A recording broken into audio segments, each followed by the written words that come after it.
Pravoslavna crkva i vernici 31. oktobra proslavljaju praznik posvećen Svetom apostolu Luki, poznatiji kao Lučindan. Njegove mošti se čuvaju u Carigradu i veruje se da su čudotvorne. Svako ko se iskreno moli Svetom Luki, naročito ko se pokloni moštima, iskrena i dobra želja bit će mu ispunjena. Sveti Luka je zaštitnik lekara i zdravstvenih ustanova, pa bi naročito trebalo da mu se mole bolesni, i to ovom molitvom.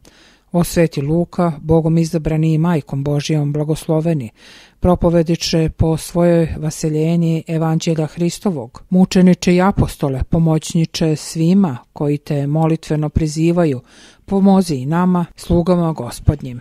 Jer mi se zbog naših mnogih grehova nalazimo u tami i seni smrtnoj i udaljeni smo od Boga bezmerno daleko.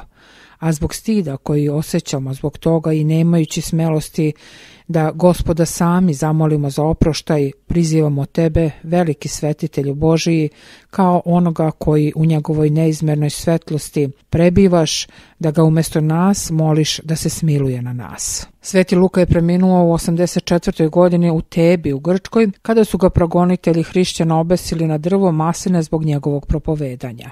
Smatra se osnivačem hrišćanskog ikonopisa, jer je lično naslikao 3 ikone Bogorodice. Veruje se da su te ikone najsličnije pravom izgledu Hristove majke. Također tvorac ikona apostola Petra i Pavla također je Sveti Luka.